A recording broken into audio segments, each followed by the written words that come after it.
मैं वो लड़की नहीं हूँ, प्लीज मुझे छोड़ दे। बेराम हमदानी ने उसकी एक न सुनी। वो मासूम बापर्दा लड़की उसकी शिद्दतों के आगे बुरी तरह सिसकती रही, मगर इस सादे बेराम हमदानी को रहम न आया। आज वो उस लड़की से अपने सारे हिसाब पूरे करना चाहता था।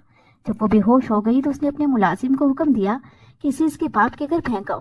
शाम को उसका मुलाजिम आया और कहने लगा, सर वो लड़की बेकसूर थी, गार्ड्स ने गलती से गलत लड़की को उठा लिया। बेराम को एक दचका सा लगा। उसने धारती आवाज में कहा, फौरन गाड़ियां निकालो और निकाह फां का बंदोबस्त करो। जब वो रिजा तेज धड़कनों के साथ परेशान चेहरा लिए सड़क पर भागती गाड़ियों के पीछे छुपने की कोशिश कर रही थी।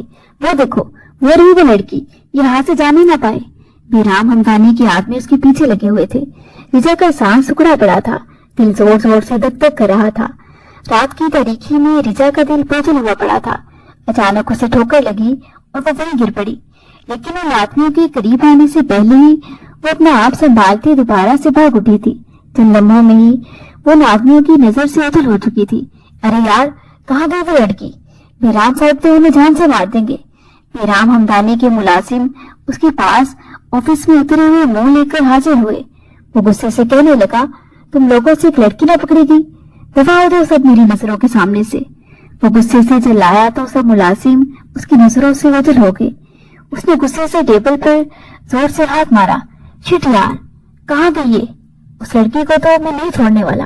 रिजा उनसे बचती बचाती मुश्किल घर पहुंच गई थी।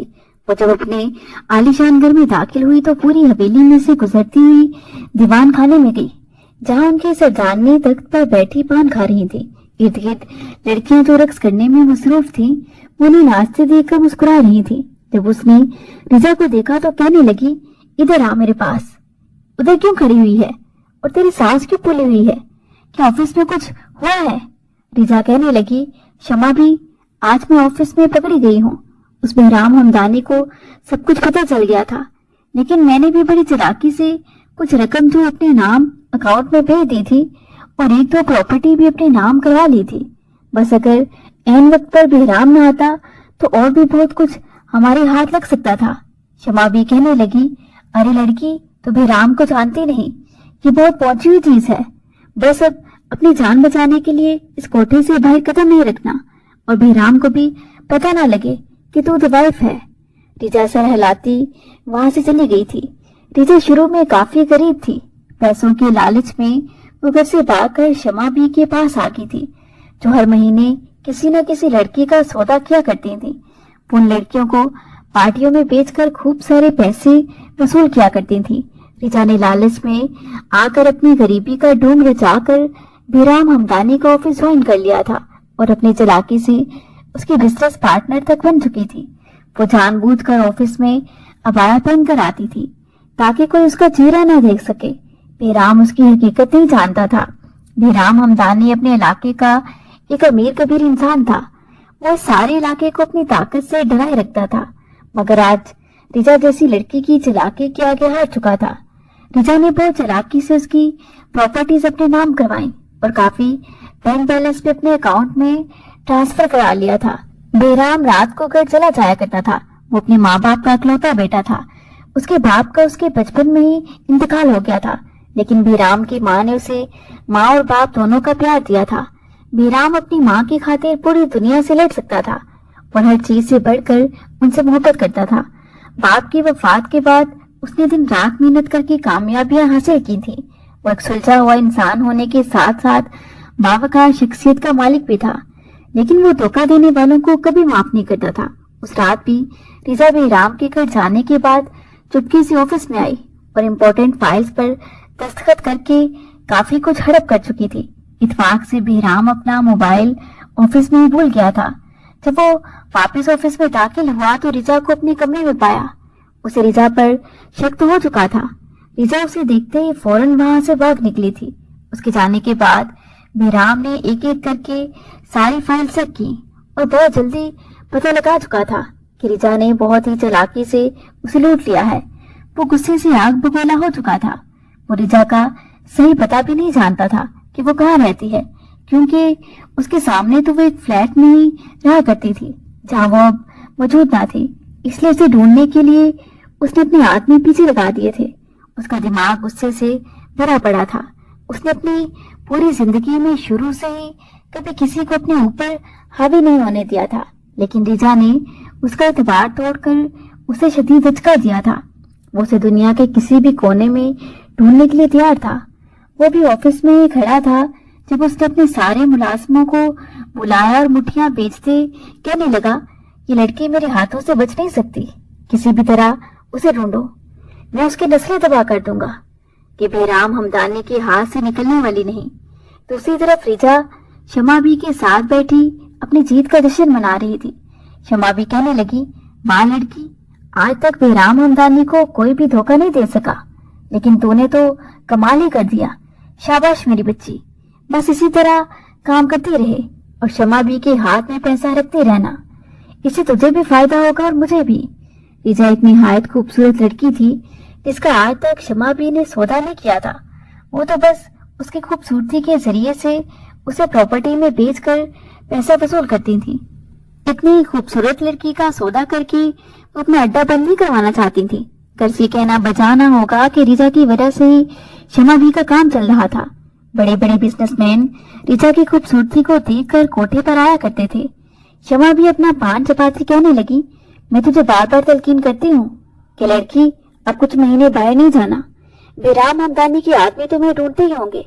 शमा भी अपने करीब पड़ी थैली में से ढेर सारे नोट निकाल कर रिजा के आगे करके उसे कहने लगी, ये तेरा इनाम है, तूने हमें इतना फायदा पहुंचाया है तो हमारा इतना तो हक बनता है ना। रिजा पैसे पकड़ती तंजिया मुस्कुराई और कहने लगी, बस शमा भी, अक्लमंद तो वही होता है जो सही वक्त पर वार करे, और मैंने तो उसका सब कुछ हथिया लिया है, वो चाह कर भी कुछ नहीं कर सकता। रिजा ये सब फख्र से कह रही थी। शमा भी कहने लगी, याद रखना लड़की, कि बेराम हमदानी कोई आम आदमी नहीं है, वो अगर किसी के पीछे बैठ जाए तो उसकी जान तक लेकर रहता है। तुम्हें अब जरा होशियारी से काम लेना होगा। अब 1-2 महीने मैं तुझे किसी पार्टी में नहीं भेजूंगी, क्योंकि वो ऐसी जगहों पर तुम्हें तलाश करता रहेगा। रिजा ने इस बात में सर हिलाया और फिर सीढ़ियां चढ़ती अपने कमरे में चली गई। दूसरी तरफ बेराम हमदानी जो अपने खूबसूरत आलीशान करके लाउंज में परेशान सा गुमसुम बैठा था, उसकी माँ उसके करीब आई और उसके सर पर हाथ फेरते हुए कहने लगी, क्या हुआ है, मेरा बेटा इतना परेशान क्यों है। उसकी माँ उसकी जिंदगी की सबसे करीबी हस्ती थी। बेराम ने बेबसी से अपनी माँ की तरफ देखा और कहने लगा, कुछ नहीं अम्मी, बस एक अहम मामला हल करना है, अब दुआ करिएगा कि मैं इसमें कामयाब हो जाऊं। उसकी माँ हंसती हुई कहने लगी, बेटा मेरी तो दुआएं हमेशा तुम्हारे साथ हैं। नरमीन अपने घर के सहन में बच्चों को कुरान पाक पढ़ा रही थी। वो एक बहुत ही बाहया खूबसूरत लड़की थी। उसका एक छोटा भाई भी था जो स्कूल में पढ़ता था। वो अपने भाई और अपनी माँ के साथ इस छोटे से खूबसूरत घर में रहती थी। उसका बाप हार्ट अटैक आने की वजह से कुछ साल पहले ही फौत हो चुका था। नरमीन खुद बच्चों को ट्यूशन पढ़ाती थी और उसकी माँ लोगों के कपड़े सिलाई करती थी, जिसकी वजह से उनके घर का गुजर बसर हो जाता था। नरमीन का बाप अपनी जीती जी नरमीन की मंगनी उसके मामू के बेटे रिहान से कर चुका था। नरमीन बच्चों को पढ़ाकर फारिग हुई तो अपनी माँ के पास चली गई। उसकी माँ अभी अभी कुरान पढ़कर फारिग हुई थी। वो अपनी माँ के करीब बैठी और कहने लगी, अम्मी आपने मुझे बुलाया था। उसकी माँ कहने लगी, हाँ बेटा, कल मारिया की मंगनी है, हमें उधर जाना है। मारिया रिहान की छोटी बहन थी। नरमीन मुस्कुराते हुए कहने लगी, माशाल्लाह, अल्लाह मारिया की नसीब अच्छे करे। उसकी माँ कहने लगी, बेटा तेरे मामू कह रहे थे कि मारिया की मंगनी करने के बाद मारिया और रिहान दोनों की शादी इकट्ठे ही करेंगे, इसलिए हमें भी उन्होंने शादी की तैयारी करने को कहा है। नरमीन कहने लगी, अम्मी मुझे कोई इतराज नहीं, आप जब चाहें मेरी शादी कर सकती हैं। उसकी माँ ने प्यार से उसके सर पर हाथ फेरा और कहने लगी, मेरी फरमा बरदार बेटी, अल्लाह तेरे नसीब अच्छे करे। तेरा भाई भी आता ही होगा स्कूल से, उसके लिए खाना बना दे। नरमीन ने उनकी बात पर सर हिलाया और किचन में खाना बनाने के लिए चली गई। अगले ही रोज वो अपने मामू के घर मारिया के मंगनी पर अपनी माँ और भाई के साथ पहुंच गई थी। एक खूबसूरत से हाल में मंगनी का अरेंजमेंट किया गया था। रिहान के घर के हालात नरमीन के घर के हालात से बेहतर थे। रिहान बहुत अच्छी जॉब करता था। मारिया हल्के गुलाबी रंग के जोड़े में इंतहाई हसीन लग रही थी, जबकि नरमीन भी کسی شہزادی سے کم نہیں لگ رہی تھی۔ اس نے بلیک کلر کی پاؤں تک آتی ریشمی فراک پہن رکھی تھی جس پر کڑھائی کا کام ہوا تھا اور اوپر سلیقے سے سر پر دوپٹہ اوڑا ہوا تھا۔ نیچرل میک اپ اور تیکھے نئے نقش اس کی خوبصورتی میں مزید اضافہ کر رہے تھے۔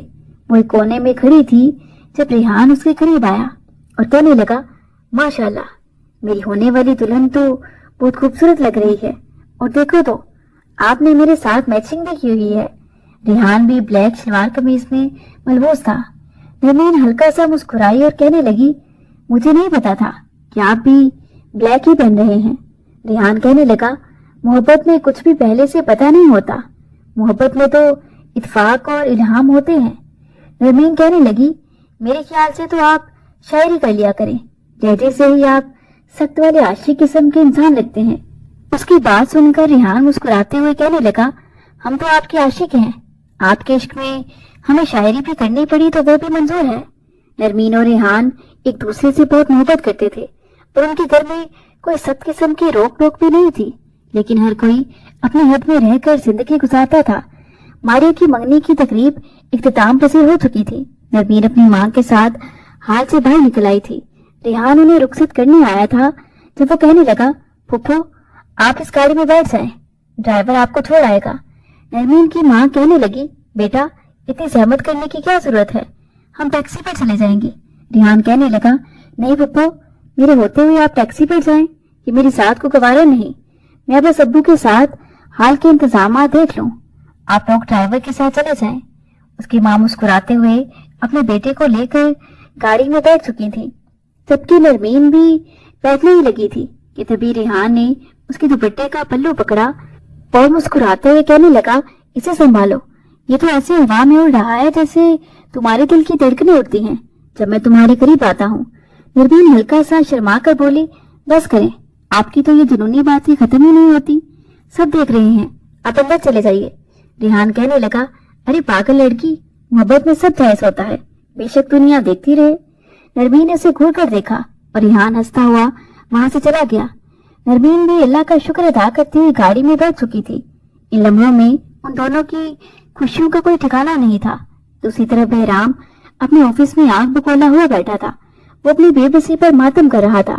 اس نے غصے سے اپنے سب سے قریبی آدمی کو بلایا اور سخت لہجے میں کہنے لگا، دلاور، مجھے ہر حال میں اس لڑکی کا پتہ چاہیے، وہ کہاں رہتی ہے اور کون ہے، کیا کرتی ہے، مجھے اس کی ساری ڈیٹیلز صبح تک چاہیے۔ اسے دنیا کے کسی بھی کونے سے ڈھونڈ کر میرے سامنے پیش کرو۔ آج تک اتنی جرت کسی کی بھی نہیں ہوئی کہ کوئی بہرام ہمدانی کو چکما دے سکے۔ آدمی نے اس بات پہ سر ہلایا اور کہنے لگا، جی سر، میں بھی ساری ٹیم کے ساتھ تحقیق شروع کرتا ہوں اور اس لڑکی کو ہر حال میں آپ کے سامنے پیش کرتا ہوں۔ وہ یہ کہتا اس کے کمرے سے نکل کر جا چکا تھا۔ رجا اتنی جلدی بہرام ہمدانی کے جال سے نکلنے والی نہیں تھی۔ رجا ان سب سے بے خبر اپنی خوشی منا رہی تھی۔ وہ شمع بھی کے ساتھ بیٹھی کسی اور جگہ وار کرنے کا منصوبہ بنا رہی تھی۔ شمع بھی کہنے لگی، دیکھ رجا، اگلے بدھ شاہ نواز خان نے ایک بہت بڑی پارٹی رکھی ہے۔ میں نے پہلے تو منع کر دیا تھا کہ رجا نہیں آ سکتی، لیکن انہوں نے مجھے تمہارے آنے کی بہت بھاری قیمت ادا کی ہے۔ وہ مسکراتے ہوئے کہنے لگی، آپ نے انہیں منع کیوں کیا تھا؟ میں جانتی ہوں آپ بہرام ہمدانی کے ڈر سے مجھے منع کر رہی تھی نا، لیکن میں اتنی آسانی سے اس کے ہاتھ آنے والی نہیں ہوں۔ وہ جیسا بھی ہو، لیکن میری دماغ کے آگے کچھ نہیں کر سکتا۔ لیکن رجا بول رہی تھی کہ زندگی کا پہیہ ہمیشہ ایک سا نہیں گھومتا۔ دوسری طرف نرمین کی ماں اسے کہنے لگی، نرمین، تیرے ماموں کا فون آیا تھا، ماریا کے سسرال والے اسی مہینے شادی کرنا چاہتے ہیں، اسی لیے ہمیں بھی تیاریاں کرنی شروع کر دینی چاہیے۔ نرمین کہنے لگی، امی لیکن اتنی جلدی تیاریاں کیسے ہوں گی؟ اس کی ماں کہنے لگی، بیٹا تو فکر نہ کر، تیرا جہیز تو میں نے پہلے ہی بنایا ہوا ہے۔ ویسے بھی تیرے ماموں جہیز کے سخت خلاف ہیں، پر پھر بھی میں نے اپنی خوشی سے جتنا ہو سکا تیرے باپ کے جیتے جی تیرے لیے چیزیں اکٹھی کر لی تھی۔ آخر کو تو میری اکلوتی بیٹی ہے، نہ جانے تیرے بھائی کی دفعہ میں اس دنیا میں رہوں یا نہ رہوں، لیکن تیرے ارمان پورے کرنا چاہتی ہوں۔ نرمین ہلکا سا مسکرائی اور کہنے لگی، امی مجھے آپ سے کبھی کوئی گلہ شکوہ نہیں، اگر آپ اتنی وسعت نہیں رکھتی تو میری شادی سادگی سے کر دیجیے۔ اس کی ماں کہنے لگی، نہیں بیٹا، آج سے پہلے ساری جمع پونجی تیرے لیے تو اکٹھی کی تھی، ताकि इस वक्त काम आ सके। तो बेफिक्र रह, तुझे जो चीजें चाहिए तो ले सकती है। नरमीन ने आगे बढ़कर अपनी माँ को गले से लगाया। नरमीन और रिहान की शादी की तैयारियां शुरू हो चुकी थी। एक रोज रिहान नरमीन को शॉपिंग पर ले गया और उसे उसकी पसंद की सारी चीजें लेकर दी। उससे अगले हफ्ते उनकी शादी थी। दोनों का घर लाइटों से जगमगा रहा था। हर तरफ खुशियां गीत गा रही थी। आज उनके मेहंदी का फंक्शन भी इख्तिताम पसीर था। नरमीन इंतहाई खूबसूरत लग रही थी। अगले सुबह का आगाज हो चुका था। न जाने कितनों की जिंदगियां बदलने वाली थी। नरमीन अपनी बारात का भारी लहंगा अलमारी से निकाल रही थी जब उसकी माँ कहने लगी, बैठो, तेरे मामू भी गाड़ी भेजते होंगे। ड्राइवर के साथ पार्लर चली जाना। जब तो तैयार हो जाएगी तो मुझे फोन कर देना। मैं दोबारा ड्राइवर को भेज दूंगी तुम्हें लेने के लिए। नरमीन ने इस बात में सर हिलाया। भाई ड्राइवर भी आ चुका था। वो उसके साथ गाड़ी में पार्लर चली गई। उधर रिजा शाहनवाज खान की पार्टी में जाने के लिए तैयारी कर रही थी। शमा भी उसे कहने लगी, आज अच्छे से तैयार होकर जाना, और तुम्हारे कपड़े मैंने मुलाजमा को दे दिए हैं। तू जानती है ना कि शाहनवाज खान ने तेरी खूबसूरती की एक झलक देखने के लिए मुझे कितनी भारी कीमत अदा की है। रिजा हल्का सा मुस्कुराई और फिर कहने लगी, मैं जानती हूँ शमा भी, बस अभी पार्लर के लिए निकलने ही वाली हूँ। आखिर इस पार्टी में जाने के लिए मुझे कुछ खास इंतजाम भी तो करने हैं। शमा भी एक जोरदार कहका लगाकर मुस्कुराई। बेराम के खास आदमी ने आकर उसे इतला दी कि आज शाहनवाज खान ने एक तकरीब मुकर्रर की है जिसमें वो लड़की भी आएगी जो हमें धोखा देकर भाग गई थी।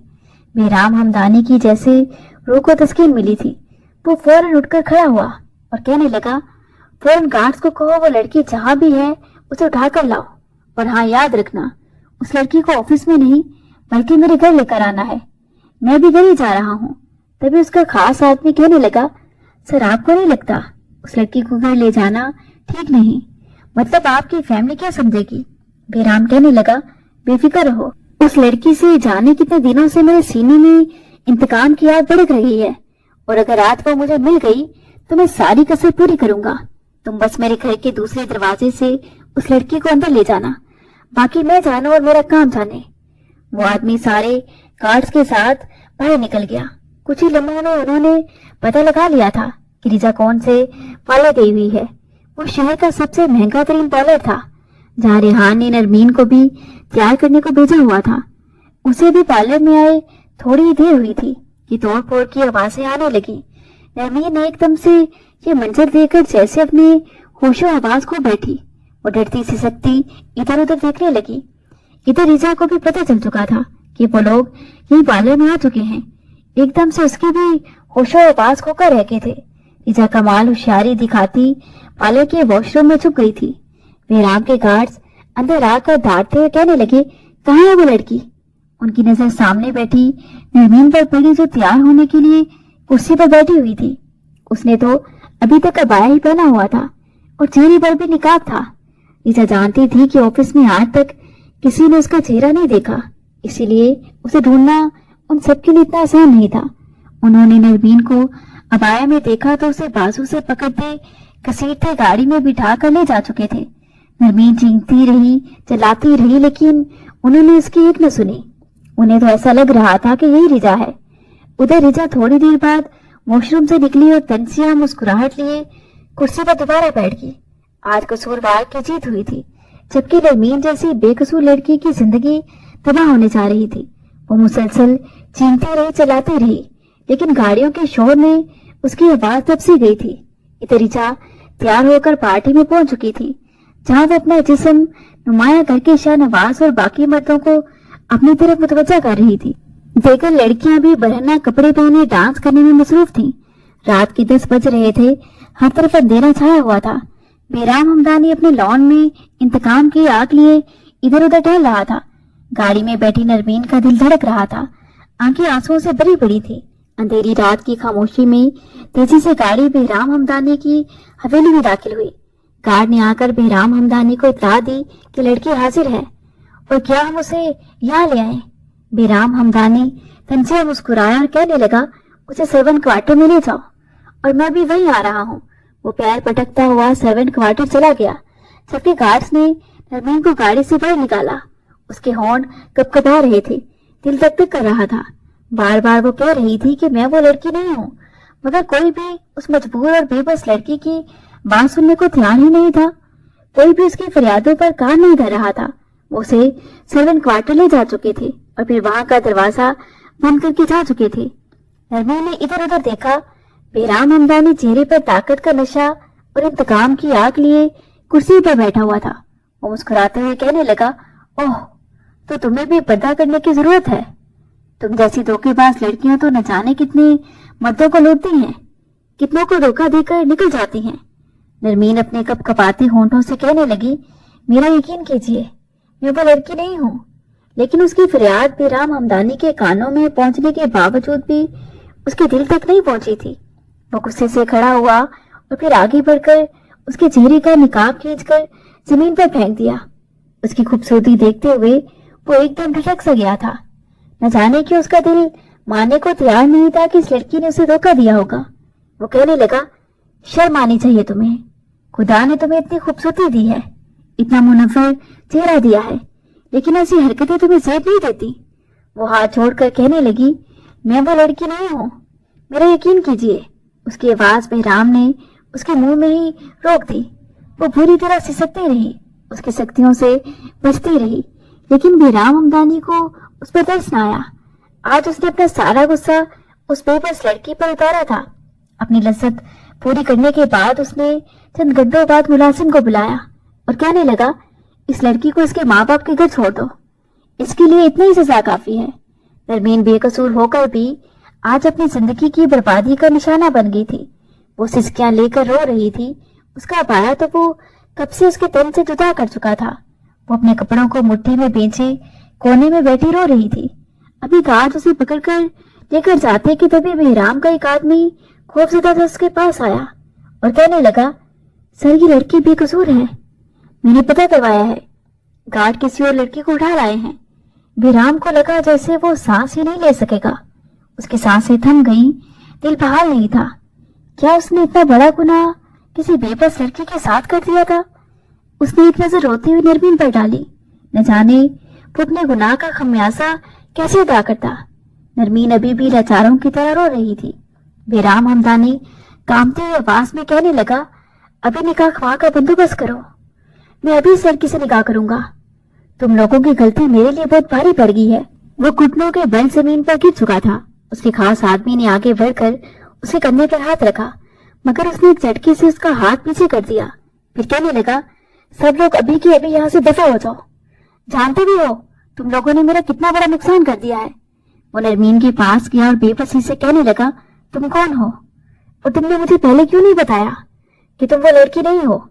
नरमीन रोते हुए कपकपाती हुई आवाज में कहने लगी, मैंने आपको 1000 दफा बताया था, लेकिन आप मेरी सुनने को तैयार ही नहीं थे। आज मेरी शादी थी। मेरी माँ तो मेरे गायब होने से जीते जी मर चुकी होंगी। सब लोगों का मुझ पर से एतबार उठ चुका होगा। आज तक कभी किसी गैर महरम की गंदी नजरें मुझ पर नहीं ठहरी थी, मगर आज मेरी ढोली की बजाय मेरा जनाजा उठ रहा है। वो इस कदर रो रही थी कि बेराम हमदानी को उसकी हालत पर रहम आया।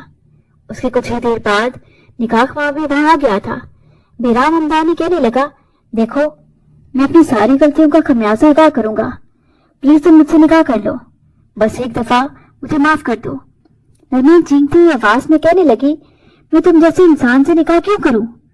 तुम घटिया ने मेरी जिंदगी तबाह कर दी, मुझे मेरे घर जाने दो।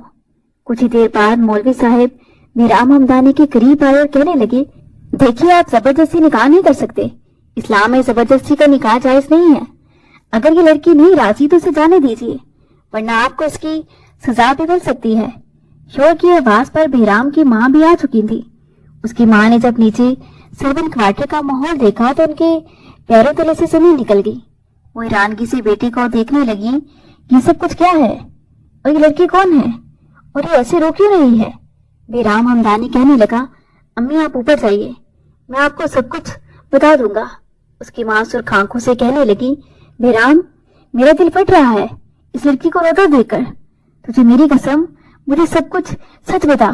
बेराम हमदानी की तो पूरी दुनिया ही उसकी माँ में बसती थी और वो अपनी माँ का कोई हुक्म नहीं डाल सकता था। उसने सबके सामने अपनी माँ को सब कुछ बता दिया। اس کی ماں کی رگوں میں جیسے غصہ ابھر آیا تھا۔ انہوں نے آگے بڑھ کر ایک زوردار تماچا بہرام کے منہ پر رسید کر دیا اور کہنے لگی، بہرام، میں نے تمہاری تربیت ایسی تو نہیں کی تھی۔ تم نے بغیر ترقی کے ایک بے قصور لڑکی کی زندگی برباد کر کے رکھ دی۔ شکر کرو تمہاری کوئی بہن نہیں ہے، اگر کوئی تمہاری بہن ہوتی تو یہ مکافاتی عمل تمہارے آگے ضرور آتا۔ بہرام نم آنکھیں لیے ماں سے کہنے لگا، امی مجھے نہیں پتا تھا کہ یہ کوئی اور لڑکی ہے۔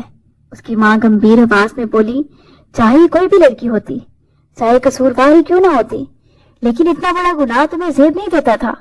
میری تربیت میں آخر کس چیز کی کمی تھی؟ ہاں بولو بہرام، میں نے کبھی بھی تمہاری کوئی خواہش ادھوری نہیں چھوڑی۔ تمہارے باپ کے بعد میں نے اپنی زندگی کی پرواہ کیے بغیر تمہاری تمام خواہشات کو پورا کیا، تمہیں کامیاب انسان بنایا، لیکن آج تم نے میرا مان، میرا اعتبار اور میرا یقین سب کچھ ختم کر دیا ہے۔ بہرام کہنے لگا، امی آج تو میرے ساتھ ایسا نہ کریں، میں پہلے ہی اندر سے ٹوٹ چکا ہوں۔ میں مانتا ہوں میں غصے میں تھا، لیکن اب میں اپنی غلطی سدھارنا چاہتا ہوں اس لڑکی سے نکاح کر کے۔ نرمین ابھی بھی زاروں قطار رو رہی تھی۔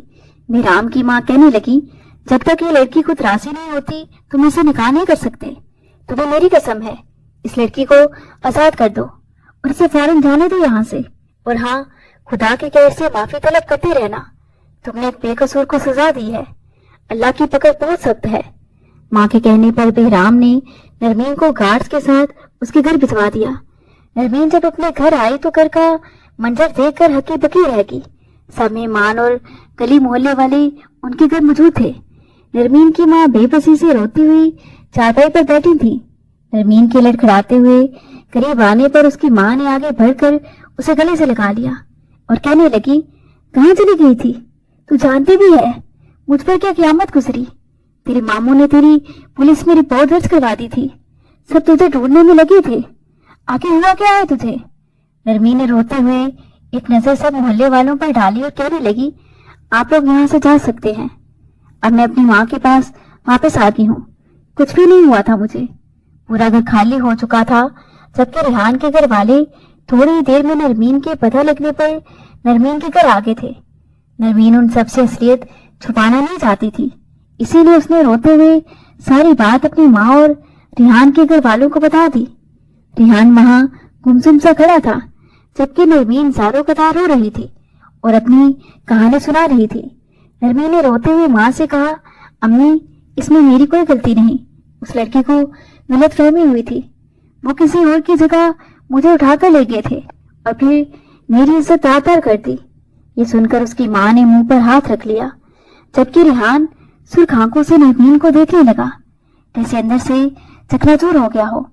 نرمین کی ماں ہچکیاں لیتے ہوئے بولی، بیٹا، میں تیرے درد کا اندازہ بھی نہیں لگا سکتی، ہماری تو دنیا اجڑ گئی ہے۔ نرمین کی حالت ایسی تھی جیسے زمین اس کے قدموں تلے نہ ہو، اس کا دل بھی کڑچی کڑچی ہوا پڑا تھا۔ آج اس پاک دامن لڑکی پر ہزاروں داغ لگ چکے تھے۔ ریحان اپنی جگہ ساکت کھڑا تھا جب نرمین اس کے قریب آئی اور روتے ہوئے کہنے لگی، ریحان، تم تو میرا یقین کرو، دیکھو میں کل تک ہر گناہ سے پاک تھی، لیکن آج جو کچھ بھی ہوا وہ میری مرضی سے نہیں ہوا۔ ریحان کا باپ کہنے لگا، بیٹا تم شرمندہ نہ ہو، ہم جانتے ہیں تم بہت پاک اور پارسا لڑکی ہو، تم پر کوئی انگلی نہیں اٹھا سکتا۔ سنو ریحان بیٹا، مولوی صاحب تمہارا انتظار کر رہے ہیں، ابھی اور اسی وقت ہم تمہارا اور نرمین کا نکاح کریں گے۔ تھوڑی دیر کی خاموشی کے بعد ریحان کہنے لگا، ابو میں نرمین سے نکاح نہیں کروں گا۔ یہ الفاظ سن کر نرمین کو جیسے اپنے کانوں پر یقین نہ آیا، اس کے سننے کی سماعت جیسے کسی نے بند کر دی تھی۔ اس کا باپ کہنے لگا، لیکن کیوں ریحان، اس میں نرمین کی تو کوئی غلطی نہیں ہے۔ ریحان کہنے لگا، ابو میں اب زیادہ بحث میں نہیں پڑنا چاہتا، جو کچھ بھی ہوا میں جانتا ہوں کہ اس میں نرمین کی کوئی غلطی نہیں تھی، لیکن میں کسی داغدار لڑکی سے نکاح کر کے اسے اپنی زندگی میں شامل نہیں کر سکتا۔ نرمین کی تو پل میں ہی جیسے دنیا اجڑ گئی تھی۔ اس کی ماں بے بسی سے بے چین ہو کر چارپائی پر بیٹھ گئی اور پھر آنکھیں موندے رونے لگی۔ نرمین بھی اپنی جگہ ساکت ہو کر رہ گئی تھی۔ وہ ریحان جو اس کی ہر غلطی کو معاف کر دیا کرتا تھا، وہ بھی آج اس بے قصور کی زندگی کو تلخیوں کے کٹہرے میں لا کر کھڑا کر رہا تھا۔ ریحان پیر پٹکتا وہاں سے چلا گیا۔ جبکہ اس کا باپ بھی خود سے اس کے پیچھے چلا گیا۔ نرمین کو تو یقین ہی نہیں آ رہا تھا کہ یہ وہی ریحان تھا جو اسے بے پناہ محبت کرتا تھا، اس کے پیچھے مجنوں بنا پھرتا تھا۔ وہ اپنے آنسو پونچھتی کمرے میں چلی گئی تھی۔ وہ زاروں قطار رو رہی تھی۔ کسی کی غلطی کی سزا آج اسے بھگتنی پڑ رہی تھی۔ وہ قصوروار ٹھہرائی جا رہی تھی۔ نرمین کی ماں لرزتے قدموں سے اس کے کمرے میں آئی اور روتی ہوئی اس کے قریب بیٹھ گئی۔ وہ بہتی آنکھوں سے کہنے لگی، بیٹا صبر کر، اللہ کی ذات پر بھروسہ کر۔ میں جانتی ہوں کہ جو کچھ بھی ہوا اس میں تمہارا کوئی قصور نہیں تھا۔ نرمین روتی ہوئی کہنے لگی، امی کیا صرف میرا یہ قصور ہے کہ میں ایک لڑکی ہوں؟ کیا محبت اتنی کمزور ہوتی ہے؟ اگر اتنی محبت کرنے والا ریحان جیسا انسان مجھے ٹھکرا دے تو میں کہاں جاؤں؟ وہ تو میری مجبوری، میری بے بسی کچھ بھی نہیں سمجھا۔ اس کی ماں کہنے لگی، بیٹا ریحان نے تجھ پر اعتبار نہیں کیا تو وہ اس کی تنگ نظری ہے، تیرا مقام اس سے زیادہ اونچا ہے۔ اللہ رحم کرنے والا ہے، اسے تیری پاک دامنی کا پتہ ہے، دنیا کے فیصلے تیرے لیے کوئی معنی نہیں رکھتے۔ وہ روتی ہوئی اپنی ماں کے گلے لگ گئی تھی۔ دوسری طرف بیرام ہمدانی گمسم اپنے کمرے میں پڑا تھا۔ اس کی راتوں کی نیند اور اس کا چین اٹھ سا گیا تھا۔ اس کی زندگی تباہ ہو کر رہ گئی۔ وہ چاہ کر بھی کسی بے قصور کو سزا نہیں دینا چاہتا تھا۔ ایک رات اس کی ماں بیٹھی کمرے میں قرآن کی تلاوت کر رہی تھی جب وہ کہنے لگا، امی میں سعودیہ جا رہا ہوں، اب تو مجھے معاف کر دیں۔ اگر آپ بھی مجھے معاف نہیں کریں گی تو میرا اللہ بھی مجھے کیسے معاف کرے گا؟ اتنے دنوں سے آپ کی بے رخی مجھ سے برداشت نہیں ہو رہی۔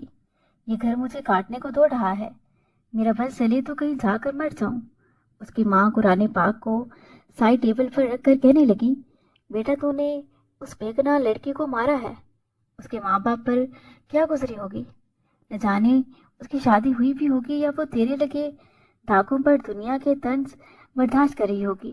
تو اگر اس لڑکی سے معافی نہیں مانگ سکتا تو جا اللہ سے فریاد کر کے اللہ اس لڑکی سے تیری دوبارہ ملاقات کروائے، تو دوبارہ اس کے سامنے گڑگڑاتے ہوئے معافی مانگ سکے تاکہ وہ لڑکی تجھے معاف کر سکے۔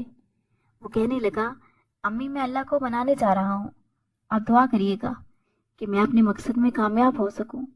وہ وہاں سے چلا گیا تھا۔ آج رات اس کی فلائٹ تھی۔ اس نے جاتے ہی عمرہ ادا کیا۔ وہ خانہ کعبہ کے سامنے کھڑا ہوا تھا اور زاروں قطار رو رہا تھا۔ پہلی بار اس نے اتنا بڑا گناہ کیا تھا اور وہ اپنی نظروں میں شرمندہ تھا۔ اسے یہاں آئے کئی مہینے ہو چکے تھے۔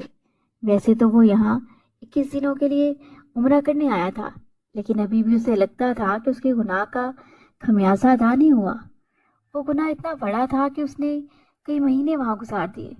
وہ روتا اور اللہ کے آگے گڑ گڑا کر معافیاں طلب کرتا تھا، مگر ابھی بھی اس کے دل کو سکون نہیں تھا۔ اس نے وہاں غریبوں کے لیے کئی سہولیات مہیا کی تھیں۔ روزانہ بہرام ہمدانی کے نام کا ایک لنگر لگتا تھا۔ کئی غریب جو وہاں کھانا کھانے آتے تھے اسے دعائیں لے کر جاتے تھے۔ ایک لڑکی کی خاطر وہ بہرام ہمدانی سے کیا بن گیا تھا۔ نرمین بھی اپنی قسمت کے ستم پر روز روتی تھی۔ وہ محلے والوں کے سوالوں سے الگ پریشان تھی۔ ریحان نے کبھی پلٹ کر اس کی خیریت تک معلوم نہیں کی تھی۔ وہ ماہوں سال نرمین کے لیے بہت ہی زیادہ اذیت ناک تھے۔ وہ ایک آزمائشوں کا طویل سفر بن چکے تھے۔ بہرام ہمدانی کے لبوں پر خانہ کعبہ کے سامنے کھڑے ہو کر روتے ہوئے ایک ہی فریاد ہوتی تھی کہ یا رب مجھے اس لڑکی سے معافی مانگنے کا ایک موقع دے دے۔ وہ شخص جو کبھی غرور و تکبر کا مجسمہ تھا اب اللہ کے سامنے عاجزی کا پیکر بن چکا تھا۔ دوسری طرف نرمین کی زندگی بھی ٹھہر چکی تھی۔ اسے اندازہ ہو چکا تھا کہ محبت صرف زبانی دعووں کا نام نہیں، بلکہ محبت تو اعتبار کی بنیاد پر کھڑی ہوتی ہے۔ اس نے اپنے آپ کو گھر کی چار دیواری تک محدود کر لیا تھا۔ کئی مہینوں بعد آخرکار اس نے فیصلہ کیا کہ وہ مزید وقت ضائع نہیں کرے گا، بلکہ نرمین سے جا کر اپنی معافی کی فریاد کرے گا۔ اس نے پاکستان آنے کا فیصلہ کر لیا تھا اور سب سے پہلے اپنی ماں کے پاس آیا۔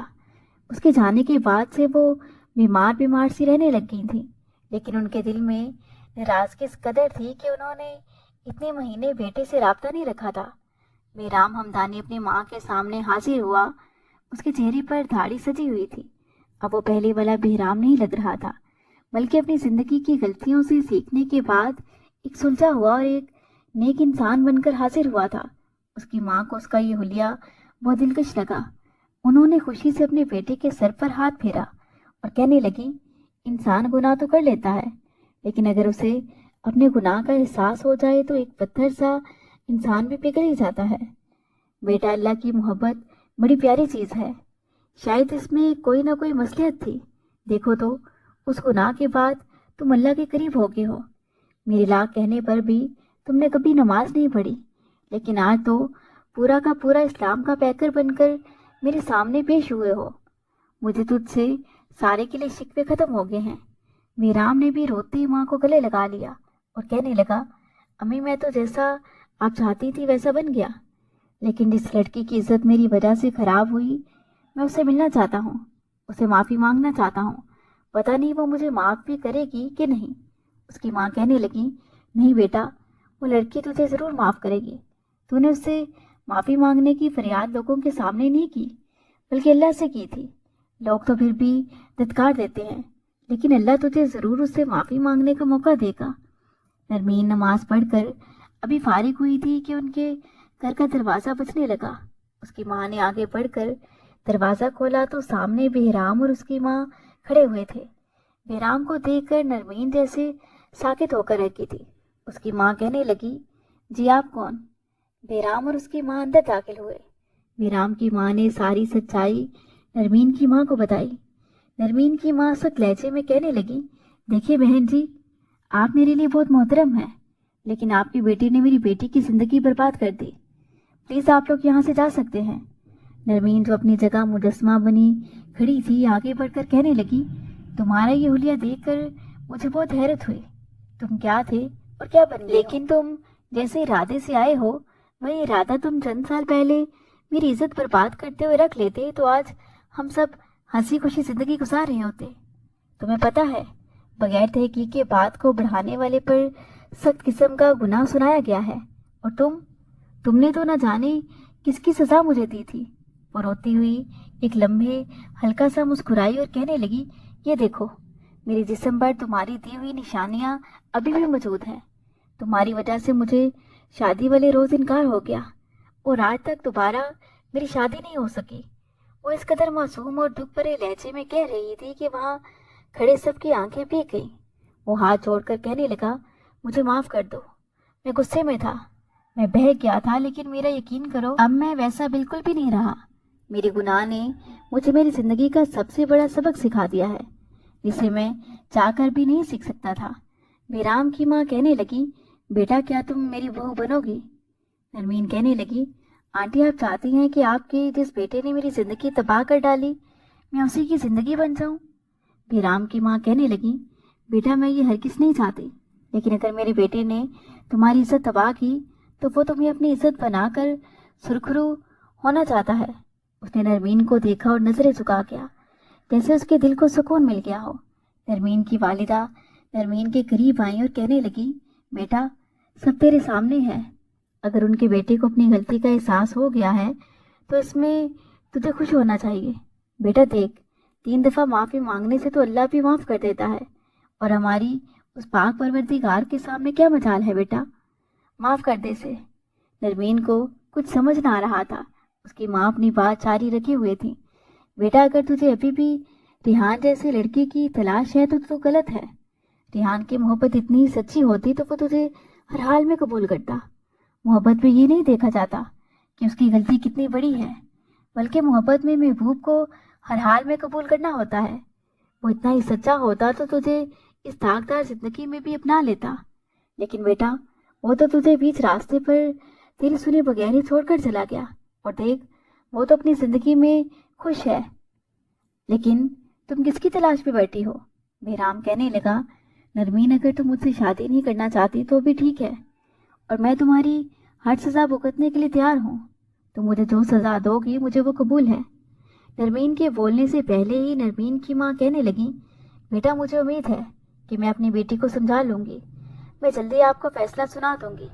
बेराम की माँ कहने लगी, हम अपनी गलती का खुमियाजा अदा करने आए हैं, और बहन, हमें इसका मौका दीजिएगा ताकि मेरा बेटा दुनिया और आखिरत में सुरखरू हो सके। वो अपने बेटे को लेकर वहाँ से चली गई थी।